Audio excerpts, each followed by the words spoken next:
What's up, guys? Welcome to the first ever episode 40 of the Kind of Funny Games. 40 cast. episodes. Yeah, of no, this. that just caught me when I said that. Holy shit! How is that accurate? I guess it has almost been a year. Hold on, I almost got it. Got it. What is this? What was I that? was playing Super Meat Boy. Super Meat Boy. Oh, the coolest dudes in video games: Greg Miller and Colin Moriarty. I usually go the other way. It's good to be here with you today. But I decided to give Greg a little Greg extra needs, shout out. Greg needs. I noticed his ego is getting smaller, which I didn't think was possible.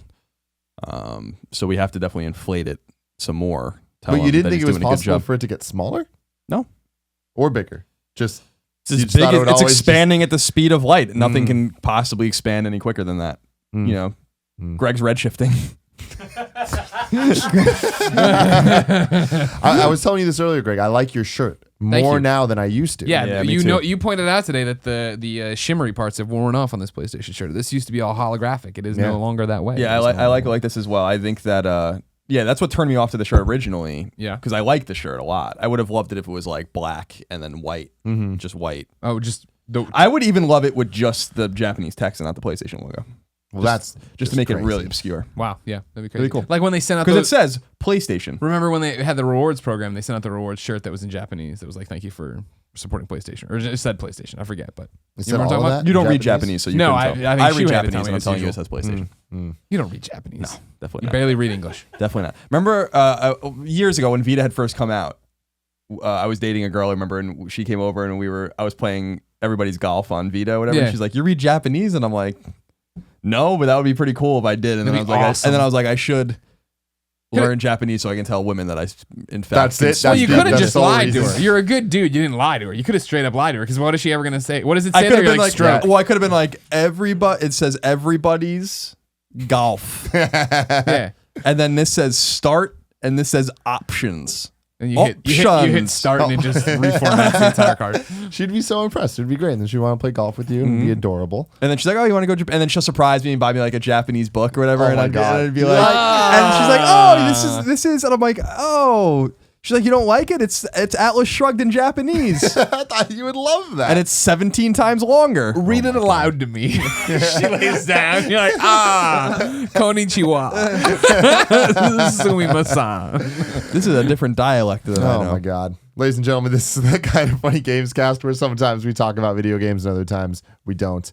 Every week it is distributed on youtube.com/kindoffunnygames, topic by topic over the week. Then the full episode also there. And in addition to that, you can get it over on itunes.com/kindoffunny. We have itunes.com/kindoffunny. Yes, we do. It should be up and running by now. It should be. And all of our stuff should be there. Should be. So you can get P.S. I Love You, which is the amazing new PlayStation podcast by these motherfuckers. Right. You can get Game Over Greggy's show, which is us plus Nick talking about not video game stuff. And you can get this show. Now, this show's super cool, and I hope you like it a lot. And if you do, I'd really appreciate it if you went to iTunes, found this podcast, reviewed it, gave it the 5 stars, did all that stuff, subscribed. What are you giving me that look for? No, you just Colin and I are sharing a moment over here. The bottle. His water bottle looked like it just come out of an airplane. It's all decompressed. You know when you like put the cap back on and it's all like... I was looking at it from this way and I had to turn it this way. It looks like you can it looks like barely the see Batmobile. from that The angle. Batmobile from Batman Returns when he had to have the sides fall off. so then I was like, I gotta let the air out, and then we gotta. Right. I got these water bottles from Sprouts, which is that newfangled supermarket. Pretty good. No Sprouts idea needs what to it is stop, or where man. it is. You hit me up and said, "Do I need anything from Sprouts?" And I assumed it was a grocery store, but I wasn't sure. There's 2 different ones. There's one up in like San Rafael or whatever that is I go to with Cheryl sometimes, and then there's one in Daly City by The Habit, which is a great burger place. That is just... It is obnoxious. Whenever there's a new place that opens up that's been everywhere else, everyone like rushes it. The Habit still... I have never been there when there's not a line that's just like... It's good. It's good. Not that good, though. But here's the thing. The correlation between price and food quality is extremely high. It's on In-N-Out's level in terms of In-N-Out is a great burger that's very cheap, right? McDonald's is more expensive than In-N-Out, but is worse than In-N-Out. So what I'm saying is that for $7 or $8, you can get a burger and fries and a drink at The Habit that is at the level of, I would say, a $15 burger. Ooh, that's a little high, but I get that. They're curly fries. They have curly fries, and they have chicken and salad. The thing is that it's friendly to people that don't want to eat beef. Those are fucking weirdos. They are. I don't get them. I'm not friendly to those But anyway, people. Sprouts is a supermarket, and I got this water bottle from Sprouts, and I'm not feeling it. But Sprouts is great. They have boar's head meat. The food is somewhat cheap. The groceries are somewhat cheap. It's like Trader Joe's, like a step up from Trader Joe's. Good. Good. We should go sometime. It's too far. I'm going to the dentist next week, and I'll be going to Buffalo Wild Wings and the Sprouts since we'll be in Daly City. Yeah. Got to get more garlic sauce good old for So Buffalo real Wild quick, Wings. is your girlfriend bringing you there or am I? No, Cheryl's bringing Okay. me. I would have asked you. Just making sure. I have a hernia, You I think, and understand- you might have to bring me to that. That's fine. But you understand if you're going anything within walking distance of a Wild Wings, I'm in. No, I know. You might that, have to drive home because I'll be drunk. I know that I understand that that's the trump card. Yeah. That it's like when we went to Sony that time and then we're like, let's just go to Wild Wings. Then we spent like $70 at Wild Wings. Because we were just like, well, we're somewhere in the vicinity of a Wild Wings. It wasn't even close. Wild Wings isn't even close to Sony, but it meant that we would pass a Wild Wings, which is good So enough. like, let's just go to Sony because we can go to Wild Wings and get mozzarella sticks. And to be clear, that was when it was like, yeah, it was let's go to Sony from IGN. So it was like this triangle we made My to go to God. Wild Wings. Wait, what? From IGN To Sony. To Wild Wings. All right. like at Serramonte or whatever. Anyway, I don't know what the fuck we're talking about. Oh, the thing is that I'm gonna keep that in my back pocket for when I really need you. You know what I mean? Yeah. And Or right the now Wild I Wings. don't. But just for the hernia, Really you need me. This hernia, I'm telling you, I have a hernia. I'm telling you right now. Okay. Colin, As I man. said, Nick will pop it back in for you. And I'm telling you, I'd That rather Nick sounds- pop something else into me. Yeah. If someone's gonna pop something into me. Every once in a while we talk about video games on this show. Yeah. The first topic of the day is there's been a lot of video games coming out. And I don't know how to handle this because Period. Full stop. There's just so many. And it's just like, I feel like between us, we've been kind of dividing and conquering. We haven't talked about it. It's just kind of happened. And we have different tastes in games and we have different, free time amounts in our lives. And we've just been playing all these different games. So I kind of wanted to do like a mini review / impressions thing where we talk about a couple games that have been coming out recently and just kind of give our thoughts on it for whatever extent we've played it. Okay. Some of these games include Yoshi's Woolly World, the new Transformers Devastation, Super Meat Boy, Star Wars, the Battlefront beta and all that. Let's start there. Let's start with the Battlefront beta, Colin. You played it Just played for it a bit. half an hour. Yeah. I call it a return to form for you in Let's Plays, where you were funny. Nick was there. You guys were popping off each other. You're having a great Am time. I usually miserable and shitty on Let's Plays? No, you're very, Don't you're answer that very, question. you're very collegiate professor level. Sure, This was sure. you having fun again. You took off the leather elbow patches and you said, "Let's play some." Well, games." because when I do a Let's Play of a game that I know I'm good at, I want to show people why it's good and why you should play it. I mean, you could be funny in those things that were funny, but with Battlefront, I'm like, I'm not going in with any expectations of being competent. I was way more competent than I thought I was going to be. That's But crazy. that's because we were all starting on the same level right now. And I'm also better at games than I give myself credit for in terms of the online sphere. no, it's not even that. I just think it's the fact that. I agree. I said it was crazy. I don't mean because you're bad at it. I just mean usually because first-person shooter kids are crazy, like good. Yeah, But and this is early access. So I maybe think that I'm helps. actually good at shooters, but I'm used to playing against AI and Exactly, kind of predictable things exactly. like Uncharted, even though it's a Yeah. third-person shooter, Pop where out. they Down. like you shoot them and then they like shift over so you can't you shoot them. Like Jesus Christ. Yeah. Stop moving, you little bastard. I just shot you right in the gut. Yeah. Like go down, you're something. dead. So all right, so Battlefront. So yeah, we played the Hoth map, that kind of famous Hoth map during Battle of Hoth, Empire Strikes Back. And actually the thing that I liked about it the most, and I know this is kind of their thing, obviously, when they're showing Vader running around, it's Vader. we saw that with our own eyes. That Vader was kind of cool. Was that it's just very fan servicey, and I think that it's part of it's a little weird, and part of it's kind of cool. Like, what's a good example? Like, I flew in a TIE fighter. I just found a TIE fighter power up, and I flew in a TIE fighter, and I was fighting an A-wing. A-wings were not at the Battle of Hoth, but like but it's cool that like the snowspeeders look like A-wings, but it was an actual A-wing. And I was like, okay, this is kind of neat. Like, there's just a lot of like weird things you can do in the game. I didn't see like any B-wings or Y-wings or anything like that, but like they're throwing things in there that don't make really a lot of sense. Like, I'm a snowtrooper, then suddenly I'm flying a TIE fighter, and no wonder I'm not flying it very competently because I'm a fucking snowtrooper. But I think it's fun. There's like it's beautiful. It ran well. I mean, from what I was seeing, it ran perfectly fine. Connection issues? No, I had no connection issues. The load times were fine.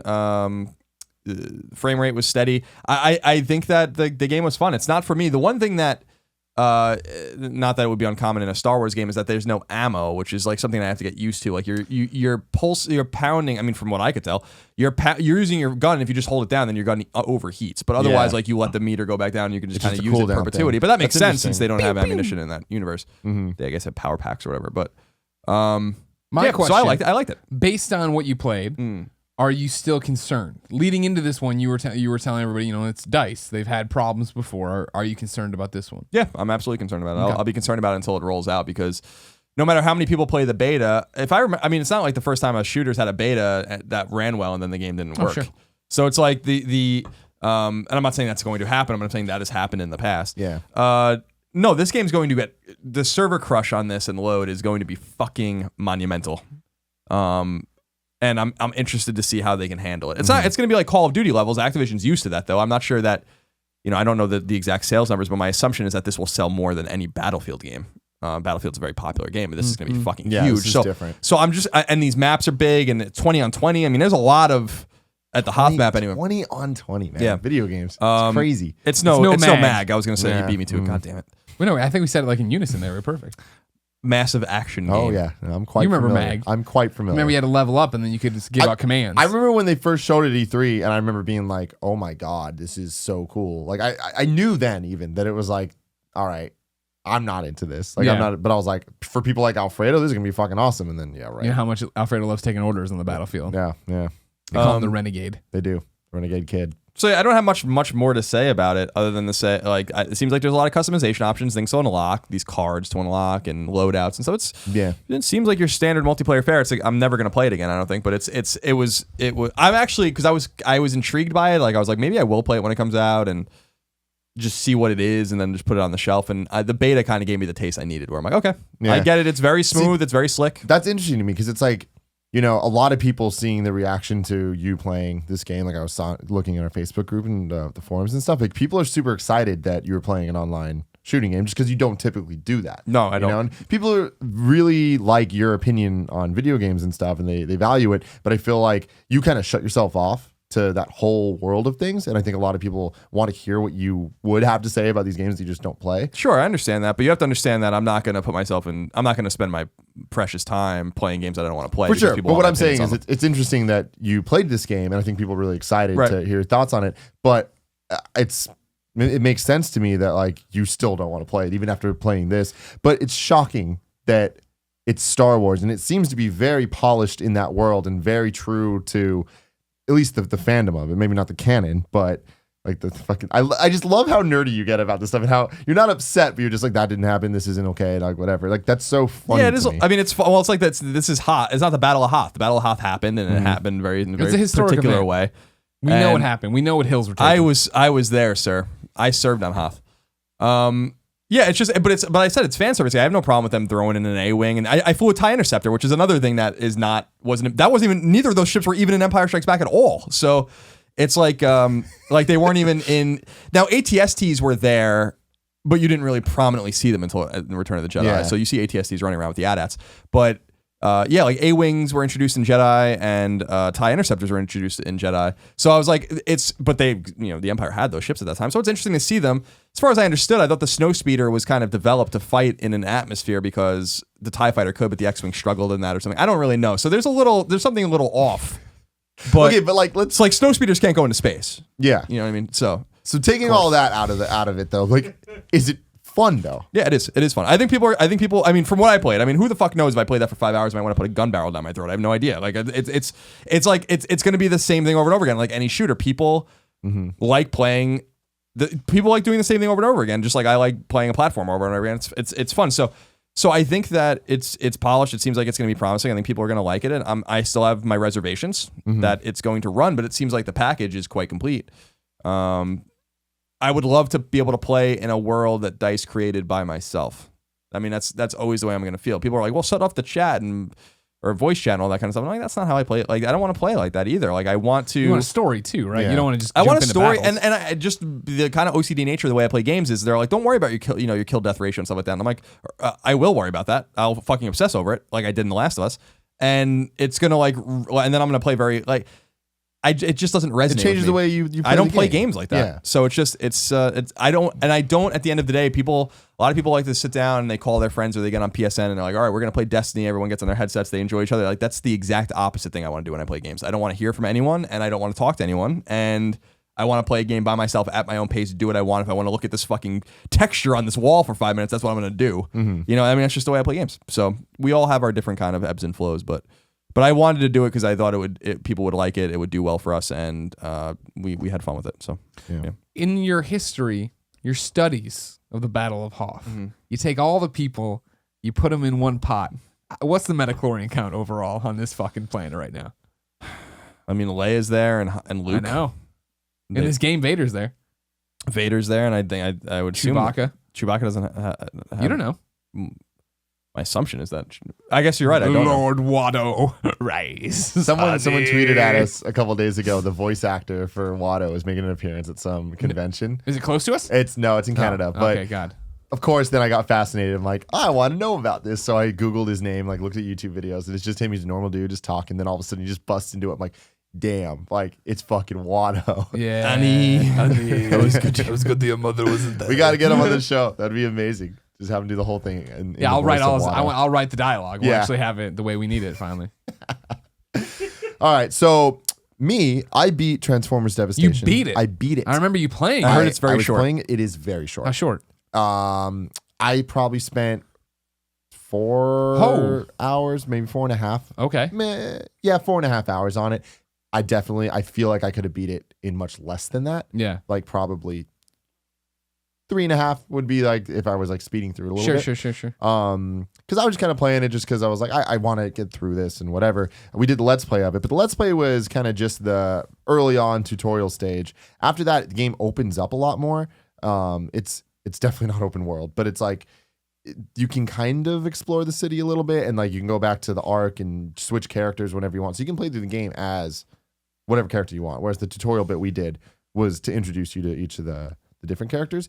I like that the game has the 5 characters, and they're not just different skins for the same thing. Like they each do have individual abilities and stuff that feel different. Yeah. And then throughout the game, you get weapons, and like there's a loot system that wasn't that great. But when you get it all, you can kind of make all the characters a little too similar, I think. So it's like they start out very different, but then once you give certain characters different weapons, they do start to do the same animations the other ones do. And I was like, that's kind of, I don't know. Weak. Yeah. It reminds me of like Final Fantasy X, where after you play for a while, it's like if you fill out the sphere grid, everyone's just the fucking same. Right.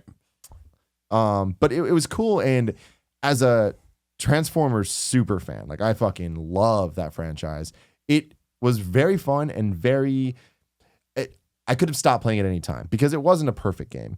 But it definitely wasn't as bad as it could have been. Like this isn't a Tony Hawk situation where I'm like, I'm excited for this thing, it's licensed, whatever. It's definitely not the best Transformers game. Like I think that War for Cybertron and Fall of Cybertron are both better than this. Oh wow, okay.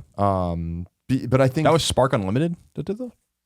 No, it was the High Moon. Right, Yeah, okay. the guys who did Born Identity. Yeah, those games, those are good. Those are solid. I think like those were revered. The first one, the second one was like I think it's shakier, wasn't it? Reception, or was it the third one? There was one that they fell off. The third was horrible. Thank because you. They fell off at the one third point. wasn't High Moon, I don't think, Okay. and it was maybe I don't know. The third was a movie tie-in. Gotcha. They mixed the movie universe with that universe. Okay. So it was bad. But 1 and 2 are great. I think people like 2 better than 1. I just remember they fell off at one point. So. Yeah. But it's different. This to me is what everyone remembers.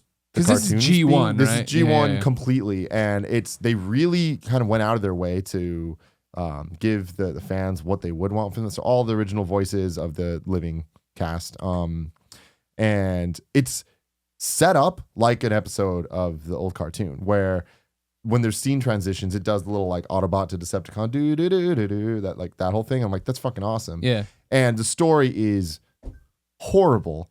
In the Just best like the way. cartoons. Yeah, it's like, what's the story? Oh, Megatron's gonna turn Earth into another Cybertron. It's like, all right, this is a classic 3-part storyline of the episodes, And you go and you kind of, it starts off with just a bunch of like drone villains that you just beat, and the drone villains just keep coming back slightly stronger as different variants. But it always felt like it made sense within the world. Like once you fight Devastator, and then you fight the Constructicons and stuff, and eventually the Starscream and Soundwave, whatever. It does have a really nice sense of getting through it, and you always know what's coming next. If you know Transformers, it's like pretty predictable, but it's like that's fun, like not spoiling anything, the final boss fight's fucking awesome. And it's like, this is the whole fighting system is what I remember Transformers being, even though it isn't. Gotcha. Like when you watch the Transformers cartoons, they're horrible. Like the original one, it is not good at all. It's super, like the stories are horrible, the writing's horrible, the animation is like god awful. The colors of the characters just randomly shift and change for no reason. And the fight scenes aren't even fight scenes. It's kind of like blast, blast, blast. We missed every shot, and like explosion, you're done. You're done, son. This reminds me more of like taking the two toys and ramming them together and coming up with crazy stories in your head and like all this stuff. Sure. It's a platinum game. And from what a lot of people are saying is like, I played about half of Bayonetta and I played a little bit of Metal Gear Rising, but definitely not enough to like say that I was good at it or anything. But this game feels like those in a lot of ways. Like the gameplay and the action is those games. But it doesn't, it's the casual version of that. Sure. And I think that's good for what this is and like how it looks. But at the same time, it's a lot of those games I think are too long for their own good, where the gameplay just doesn't stand up, and then we're just backtracking, we're just fighting things just to fight them, whatever. This game being 3.5 hours, like it doesn't lose it. I always thought the platinum action games really always remind me of like Bazooka Joe, right? Where it's fun to chew for a while, and then you're just like, can I just get over this? Yeah, exactly. I mean, it reminds me a lot of a more polished, just side-scrolling beat 'em up, where it's like, yeah, it's cool and it's fun, and especially for licensed games, it's great to see all these characters and stuff, but there's only so much of this that you need, and that's why I liked that it was that short. The problem there is that this is like a retail game. Yeah, I was gonna say it costs $60, right? I think it's 50. Okay, it might not be the full 60. Let me check for you. What's the Destruction? What's it? What's the Transformers Devastation. So this strikes me as a little disappointing in the sense that I feel like Platinum Games is a studio that is spreading itself very thin. I think they're just in the middle of their fall from grace. Yeah, like I just, because I'm looking at their thing now, according to Wikipedia, as of, and their reference here, which is from the middle of 2014, they have 171 employees. And which is not even the size of a normal AAA studio, necessarily. There are AAA games that are made with fewer than that, but if you go to Naughty Dog, it's about that, probably that big. If you go to the team that works on Destiny, is probably 3 times bigger than that. Yeah. So it's like, so that's a pretty normal size studio to make a game at a time, maybe 2 games at a time. Okay. That's $50. So I'm looking at their stuff now and it's like, Jesus Christ. Like, all right, so. But look at where they started. Yeah, Mad World, Infinite Space, which is a DS game, and then Bayonetta all came out in 2009. Mm-hmm. They released Vanquish in 2010, which is the best game of theirs that I've played by far. I love that fucking game. They didn't release anything in 2011. Mm-hmm. In 2012, they released Anarchy Reigns, which didn't pan out, but I liked it. We imported it. Yeah. In 2013, they released Metal Gear Rising: Revengeance and The Wonderful 101. So the cadence is still good. In 2014, Bayonetta 2 and The Legend of Korra, where The Legend of Korra was bad. Which, by the way, a lot of people point out is a little bit of synergy from our PlayStation conversation from XOXO, where we were like, Activision isn't known for making bad games when we're talking about Tony Hawk. Yeah. A lot of people called out Legend of Korra and they called out that Walking Dead game. Yeah, The Walking Dead. That's true. That's true. 2015, and then so they have 5 games, if you count Transformers as just being released. Transformers Devastation, Project Guard, Star Fox Zero, Scalebound, and Nier 2, all in development at the same time, with 171 employees. Let's assume they scaled up even to 200 since that number was published. It just seems like they're not firing on all cylinders anymore. Yeah, and I don't want to say, like, I know that there are a lot of Wii U fans that really love Bayonetta 2 and they really love Wonderful 101, and I'm sure those are great games. I didn't play them. People really love them. It just seems to me that things might be unraveling when you release a Transformers game that's 4 hours long, and you can play it with multiple characters and all that kind of stuff. But it just seems to me like they're biting off a lot for a studio of that size. It feels like, I mean, like they, for a while, when you're talking about the Vanquish time, you're talking about Bayonetta, you're talking about what they're doing there, and it felt like they were this. Awesome. I can trust this brand. If they're behind this, I know it's going to be great. And I remember people feeling that way when Legend of Korra got announced. And then it came out and everybody's like, ooh. Yeah. I mean, that's very true. I think this is interesting, though, because this is not a Korra situation. It's also not one of those other things. That's why the $50 price point's a little bit... Like, if this was a $20 title, I'd be like, totally amazing. Like, this is a great game. $50, I don't know. It definitely, and as a huge Transformers fan, I'm not sure that it's worth that. I definitely had fun with it, and it was cool, and it was very fan servicey. And there's a lot of secrets, and there's a lot of moments that I'm like, it definitely hints at sequels and stuff, and I'm like, those could be cool. Like I would definitely want to play the sequel, so that's a good sign. After beating it, I do want more. And I just looked up right now, like it's getting pretty good reviews overall from people. It's getting 8.5s and 8s. I don't know if I would necessarily go that high. That seems kind of crazy. That seems a little high for this. Well, it's the old question of, and I always struggle with this, and I always felt like I always deviated towards one direction, which is like, does the price matter when you're reviewing a game or you're reviewing the product itself? And I always said yes, the price absolutely matters, because you have to review it at the time it comes out, at the price it's launched at. So that might change perception later on, but that's the condition in which you review the game. It's like we used to review the game without patches sometimes, and it's like, this is the condition the game's in when it launches. Like the patch might come out in 2 weeks, but that's not the game the way it comes out of the box.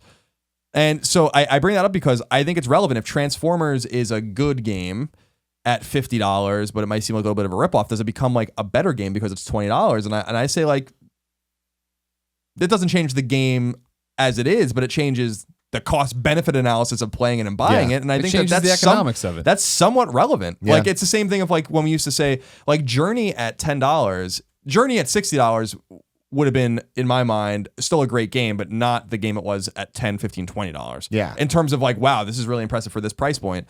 I always think that for the consumer, that's really relevant. That's something that's lost on us sometimes. So I was interested in the price of it as well, because when I saw it was that short, I'm like, that's really kind of fucking weird that you would release a game that's 4 hours, maybe even less. Yeah, and it's interesting. I mean, it's definitely designed with replays in mind and like to collecting all this stuff. I have no interest in doing that, and like it's really hard for me to imagine that many people wanting to do that. Like, especially me being a fan, and like the additional costumes and stuff would be stuff that I'd want to see and all this stuff. But I don't want to replay it. I know it. I get it, and like that. The gameplay, I had enough of it in that whole thing. And I felt like I got from the tutorial Let's Play we did to now being able to beat it. It's like I did get better with it and I did scale up with it. There isn't that much more. Like, yeah, I can, be a fucking master of it if I like dedicated myself to it. There's no reason to do that. Sure. So. But I'd recommend it to people if they're Transformers fans or if they're just action fans. But I definitely think it'll get a price drop and I would wait a little bit. How them trophies? I don't know. Trophies are good, I think. You just turned them off? You didn't see him pop? I don't pay attention. Things happen. You didn't go back? No, I don't. You didn't do it? I don't do that. Yeah, I don't even know if I was locked in. I'm bad about this whole thing. I just fucking go on guest accounts and just fucking play. Trophies are good, I think. I think the trophies are good. What else do we got?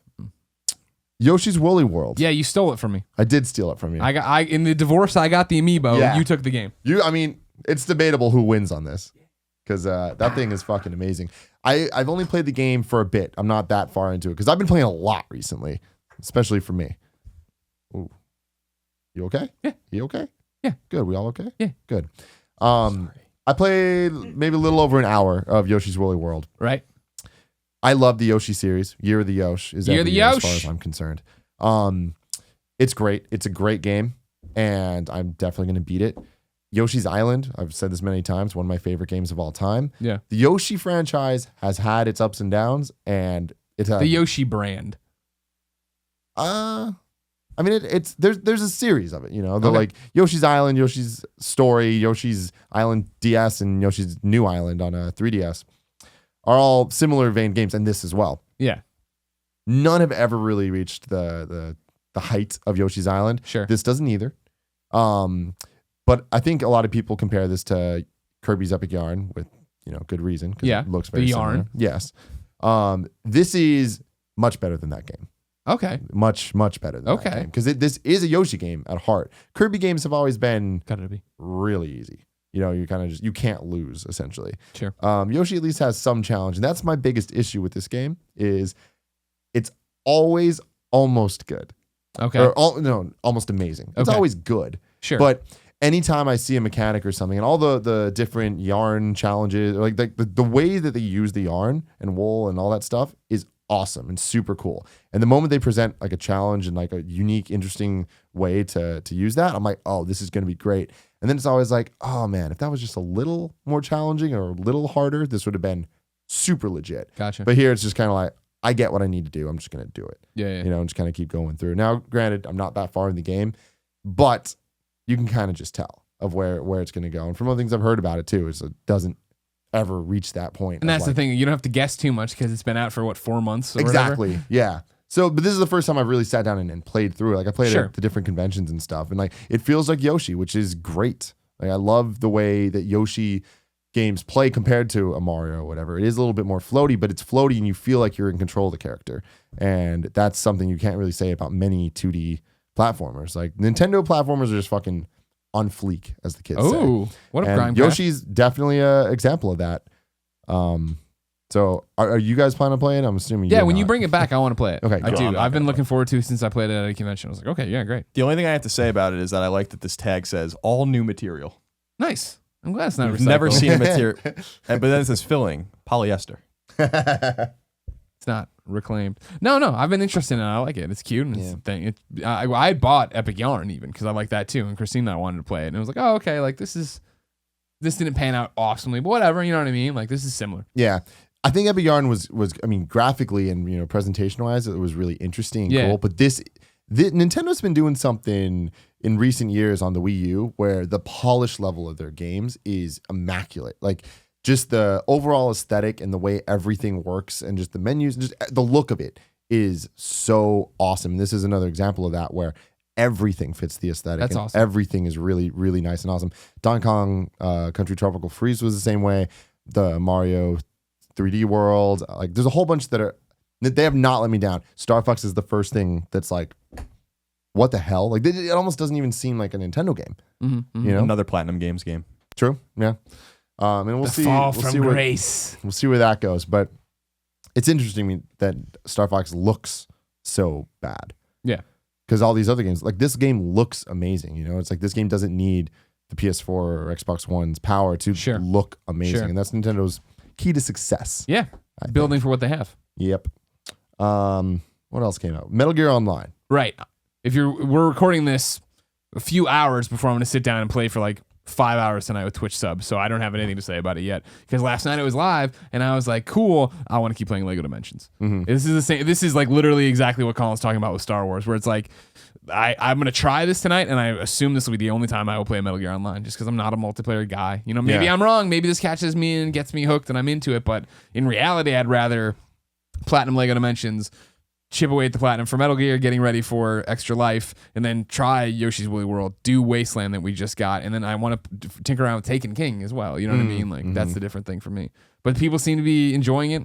The responses I saw this morning on Twitter were that the servers are actually working last night and the people were having fun and all these different things. So I'm excited to play it tonight. But again, like that's not my jam usually. Yeah. Multiplayer. I watched some streams of it that IGN was doing yesterday, and it looks cool. Like I remember when Metal Gear Online 2 came out with 4. I played a little bit, but I'm also not an online guy. But it was fun. Like, it's fun just messing around in games that aren't really designed to be multiplayer games. Right. There's a certain charm to them, I think. Like, I think the Uncharted games, too. Like, even before I played Uncharted 2, back in the day, I played the multiplayer demo they put out. I'm like, this is fun. It's fun to just kind of run around and just fuck shit up. Yeah.